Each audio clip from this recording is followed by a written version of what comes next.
The world had ended not with a bang, but with a crackle of solar flare so massive, it fried every modern circuit above the equator, silencing the planet overnight.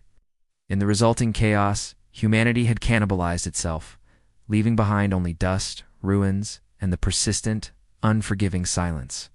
Rook gripped the cracked plastic of the steering wheel, his knuckles white against the grime. He was driving a relic, a battered, pre-collapse pickup, all analog, all grit. His entire future was summarized by 2 dying gauges on the dashboard. The thermometer reading 115 degrees, and the fuel gauge sitting exactly on the half-empty line. Half tank was all he had left. Beyond the tank was over 400 miles of scorched earth, broken highway, and unknown danger. The title was a mantra of his desperation. 1 tank of fuel and no radio. The radio was the worst part. The dead static was a constant reminder of the isolation, the complete lack of any human voice outside the cabin.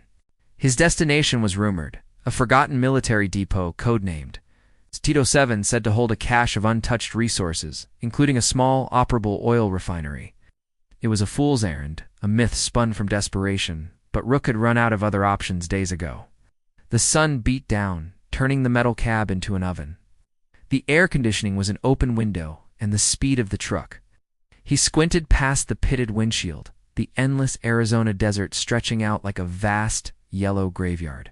The truck rattled, its engine groaning with every gear shift, a sound Rook had come to treat as a living entity, his only companion. Every mile shaved precious life from the engine, and every degree of heat threatened to boil the radiator dry. Rook reached over, checking the rusted jerrycan of emergency water strapped to the passenger seat. He had enough for 3 days, maybe 4 if he pushed the dehydration limit. He hadn't seen another vehicle moving in almost a week, only the hulking, rusted shells of cars that had died in the initial panic.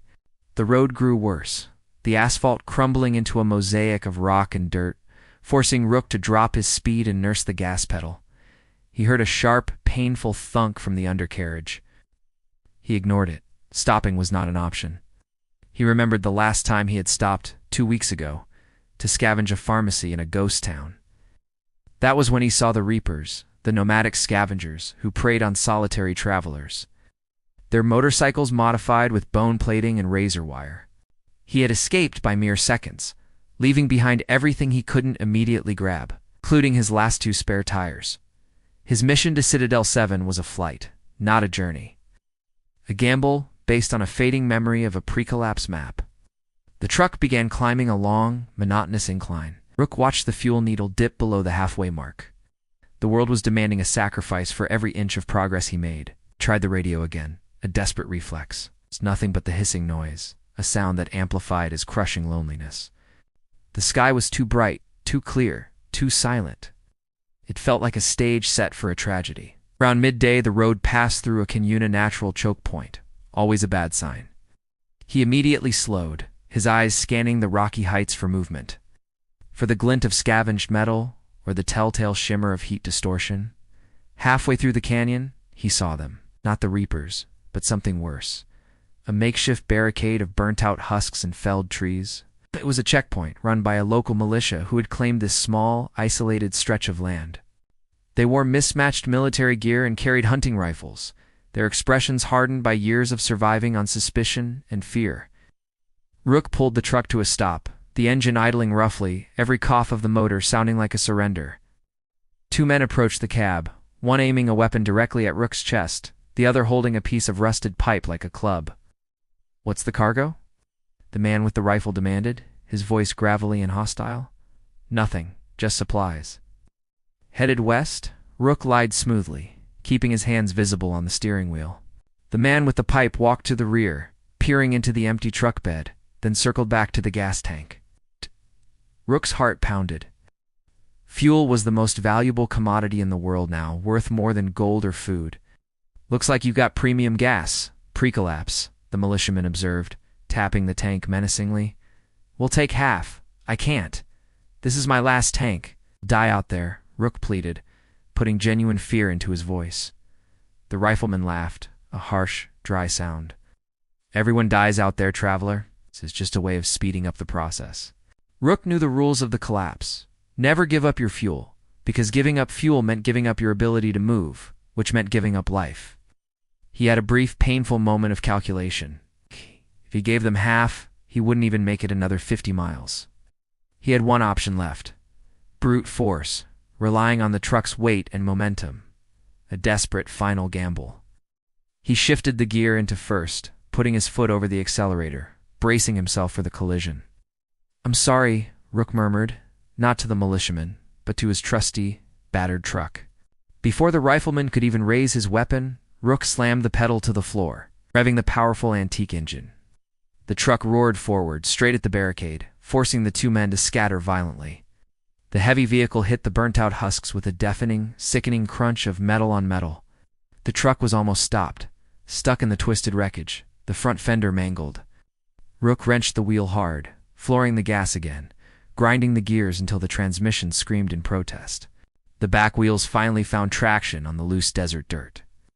The truck lurched, then broke free with a final violent tremor. He sped out of the canyon, not looking in his rearview mirror, knowing he had just signed a death warrant if they caught him. The engine light was now flickering ominously. He had overheated the engine, perhaps ruined the transmission. But he was free, and the fuel needle, though lower, was still above E. The remaining miles were a nightmare of physical pain and mechanical paranoia. Every rattle, every drop in oil pressure, every squeal of the damaged tires sent a spike of panic through him. He drove through the afternoon, the sun becoming a blinding orange disk, setting fire to the western sky. He passed through the ruins of a small town, buildings skeletal, windows black holes, the silence here even heavier than the desert. He decided against scavenging, remembering the cost of stopping. His life was now measured in gasoline vapors. He had to keep moving. He was chasing the hope of Citadel 7, the only thing keeping his body pushing the limits of endurance. As the truck plunged into the cold desert night, the fuel gauge dropped to the E-line, but the needle still quivered just above the danger mark. He drove by the weak glow of the headlights, the beams cutting tunnels through the absolute darkness. Hours later, the landscape changed. The endless flat desert gave way to jagged, towering mesas and ancient wind-sculpted rock formations. This was the territory described in the old maps, the hidden basin where the Citadel was supposed to be. He slowed down, the truck coasting silently, relying on momentum whenever possible to save precious drops of fuel. He needed a sign, something that wasn't just rock and shadow. Then he saw it, a single, faint, green light blinking high on a distant mesa peak. It was an anomaly in this dead, silent world, proof that power still existed, that the myth was real. Rook found the hidden, overgrown access road, a narrow, terrifying path carved into the side of a cliff. He carefully maneuvered the truck upwards, the tires spinning on loose scree, the engine protesting under the strain. The fuel needle began to violently bounce, then finally settled directly on empty.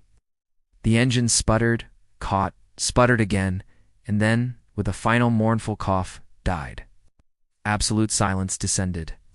Rook sat there, breathing heavily, the silence now deafening, the truck a two-tone coffin. It made it, just barely, with zero fuel to spare.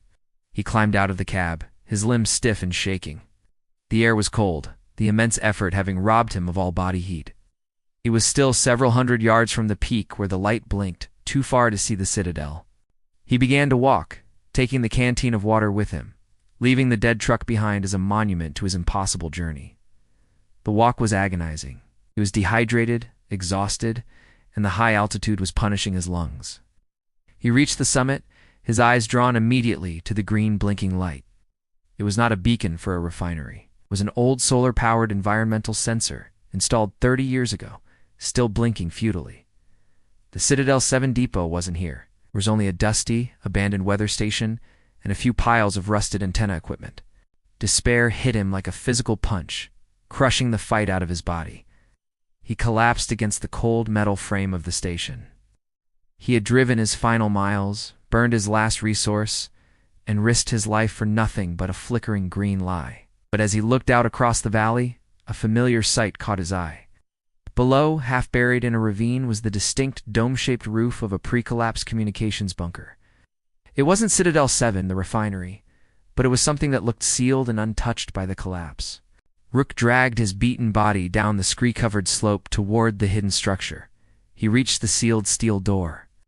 It was heavy, and the locking mechanism required a coded sequence, but the power light was mysteriously still green. He fumbled in his pack and found his father's last possession, an old, dusty military identification card. A desperate thought. What if the code is the ID number? He typed the 12-digit sequence into the keypad, his fingers shaking violently with fatigue. A heavy pneumatic hiss sounded, followed by a loud clunk. The green light turned solid.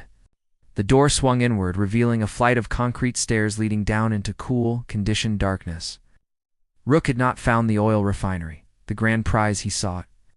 But he had found something arguably more precious: safety, shelter, and an intact pre-collapse environment.